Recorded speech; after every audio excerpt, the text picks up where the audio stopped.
The loud noise of pots and pans woke me up suddenly. I sat up in bed, my heart racing. Mark was already out of bed, and his side of the bed felt cold. I felt a familiar dread as I heard my mother-in-law's voice coming from the kitchen. "Mark, you should have married someone better," Eleanor said in a mean tone as I quietly moved closer, holding my breath. Even after 25 years of hearing her put me down, her words still hurt. I hoped Mark would finally stand up for me, but he stayed quiet, like always. I walked into the kitchen, trying to be brave. "Good morning, Eleanor." She turned around quickly, giving me a mean look.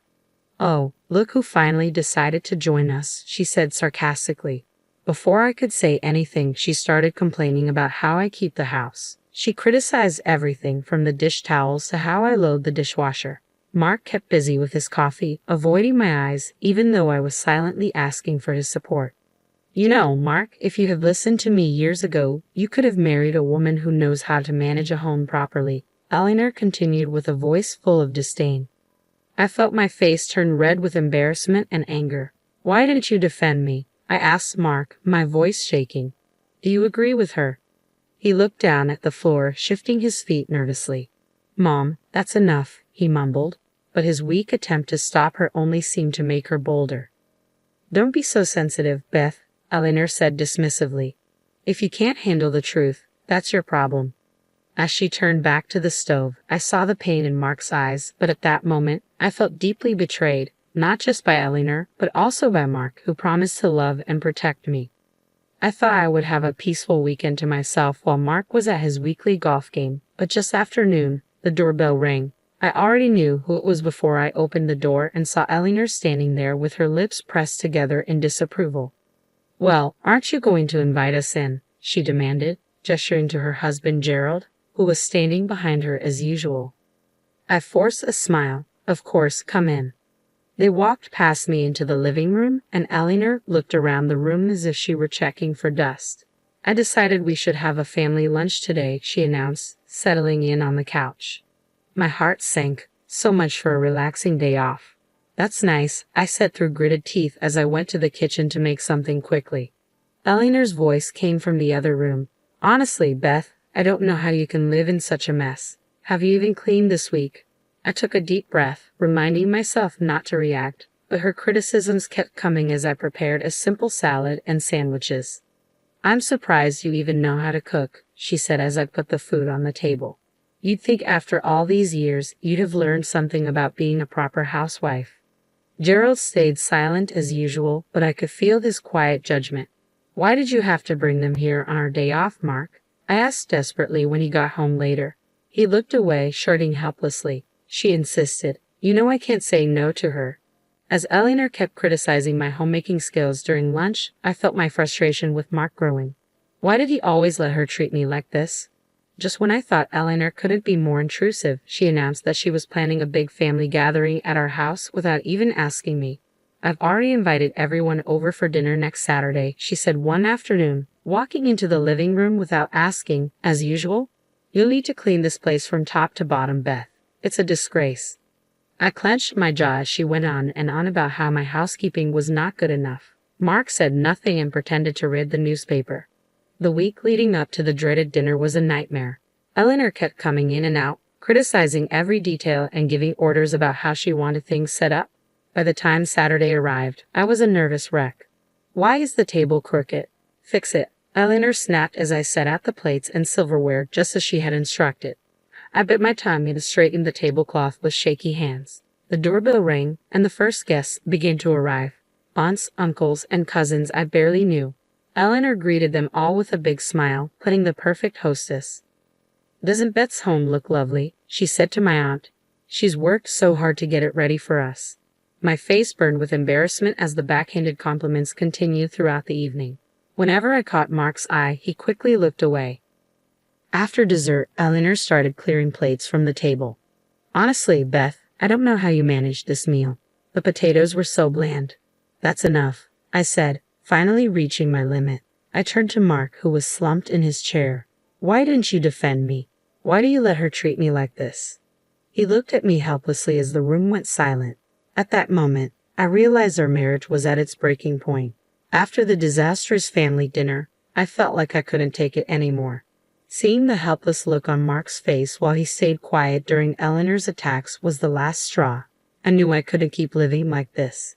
The next day, I called my best friend Linda. She has known me since we were kids and is always brutally honest, even when I don't want to hear it. "You have to get out of that toxic situation, Beth," Linda said firmly after I told her about Eleanor's latest insults. "Mark is too weak to stand up to her, and she'll never change." I took a deep breath. "I know, but how can I just walk away from my marriage?" "Sometimes walking away is the only way to save yourself," Linda replied. "You've given Mark more than enough chances to put his mother in her place. It's clear he's chosen her over you." Her words hurt, but I knew she was right. As much as I loved Mark, I couldn't keep exposing myself to Eleanor's cruelty and his unwillingness to act. Over the next few weeks, I started pulling away from Mark and focusing on my own life. I took up gardening again, something I had always enjoyed but Eleanor had mocked as a silly hobby. I began making plans to meet friends for lunch or dinner without asking for Mark's opinion. He looked confused whenever I made excuses about his mother visiting or mentioned some other activity he wasn't invited to, but I stayed determined, keeping my true intentions to myself. A sense of determination grew inside me. I was done being a doormat for Eleanor, for Mark, for anyone. I deserved happiness, respect, and the freedom to live on my own terms. And that's exactly what I was going to do. With newfound resolve, I began taking steps to become independent. I opened a separate bank account and started putting a portion of my paycheck into it each month, keeping it a closely guarded secret from Mark and his parents. Whenever Eleanor would make another unannounced visit, I stayed polite but distant, no longer doing everything she wanted. If she criticized my housekeeping, I just shrugged it off. Her comments no longer hurt me. "What's gotten into you lately?" Mark asked one evening, his brow furrowed with concern. "You've been so different." I forced a smile. "Just reevaluating some things, that's all." I didn't explain any further. The more I pulled away, the more strained our interactions became. Mark seemed completely confused by my sudden aloofness. The once passive wife he knew slowly disappearing before his eyes. Good, I thought. Let him wonder. Let him realize I'm no longer the doormat he allowed his mother to walk all over. In truth, my mind was focused on bigger plans, finding a way to finally break free from Eleanor's toxic grip once and for all. With each paycheck I saved, that future came closer. I knew it would devastate Mark when I finally told him my plans. A part of me still loved him and hoped he might eventually find the strength to stand up to his mother himself. But I couldn't keep hoping for something that might never happen. I had to do this for myself. My new mantra became independence at any cost. The road ahead would be difficult, but I was determined to walk it alone if I had to. No more settling, no more suffering in silence. It was time to put myself first. With each paycheck I squirreled away, my secret savings account grew larger and eventually, it was enough to make my long-awaited move. One afternoon, I slipped out and met with a realtor, explaining that I needed to buy a small home just for myself. She showed me a cozy little bungalow, perfect for a fresh start. I put in an offer that day, using only my name on the paperwork. A few weeks later, the house was officially mine, a space where I could finally breathe, free from Eleanor's toxic presence.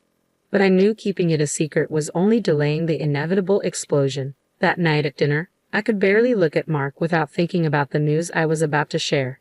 Eleanor prattled on as usual, criticizing everything from the meal to how I'd set the table. "Enough," I said firmly, setting down my fork. "I have an announcement." Eleanor raised an eyebrow but stopped talking. Mark looked at me with a puzzled expression. Taking a deep breath, I met his confused gaze. "I've bought a house just for me. I'm moving out." The words hung in the air as Eleanor's face twisted in anger. "You ungrateful little, how dare you make decisions like that without consulting me?" she yelled. "That's just it, Eleanor," I replied calmly.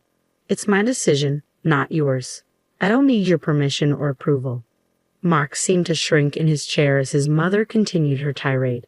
I waited for him to speak up, to defend me like he never had before, but he stayed silent and sullen as always. In that moment, I felt both liberated and heartbroken. Leaving was the right choice, yet Mark's passivity showed how little he valued me after all these years. "Mother, stop," he finally mumbled. "Beth deserves her peace." After I announced my decision to leave, An uneasy silence fell over the house. Eleanor had stormed off in anger, as I expected, but it was Mark's lack of reaction that hurt me the most. He sat there with his shoulders slumped, unable to look at me, as if I had just blindsided him instead of standing up for myself after years of torment. "Well?" I asked when the silence dragged on. "You've had plenty of chances to defend me against your mother's cruelty. What are you going to do?" Mark opened his mouth, then closed it again. I could almost see the struggle within him, a lifelong tug of war between his controlling mother and his desire to please everyone. I'm sorry, Beth," he finally said, his voice barely a whisper. "You're right. All this time, I've let my mother walk all over you, over us." He dragged a hand down his face, looking suddenly much older. "I realized tonight that if I don't stop this now, I'm going to lose you for good, and that's my worst fear." Tears filled my eyes despite my determination. Hearing him actually acknowledge the dysfunction and admit how much he failed me broke through the wall I'd built. "For once in your life, you need to choose," I said, my voice trembling. "Your mother or me, because I won't live like this any longer." Mark's jaw tightened, and I saw a flicker of determination I hadn't seen in years. "I choose you," he stated firmly. "I'm done with my parents' toxicity. If they can't respect my life with you, then I'm done trying to please them." In that moment, I felt a glimmer of hope that maybe, just maybe, Mark could find the strength to prioritize me in our marriage. But I knew this was just the first of many challenges we have to face. After Mark declared he was choosing me over his toxic parents, I felt a bit hopeful about our marriage. But I knew rebuilding trust wouldn't happen overnight. We had years of hurt and dysfunction to work through. In the days that followed, Mark seemed more confident in his decision. He stopped taking Eleanor's calls and ignored her increasingly angry voicemails demanding explanations. "I finally feel free," he admitted one evening over dinner, "like a weight has been lifted off my shoulders." I smiled cautiously, still afraid to get my hopes up too much. "I'm glad you're seeing things clearly now, but you know your mother won't give up easily." Sure enough, within a week, Eleanor showed up unannounced, banging angrily on the door. "Mark, you can't shut me out like this. We're family."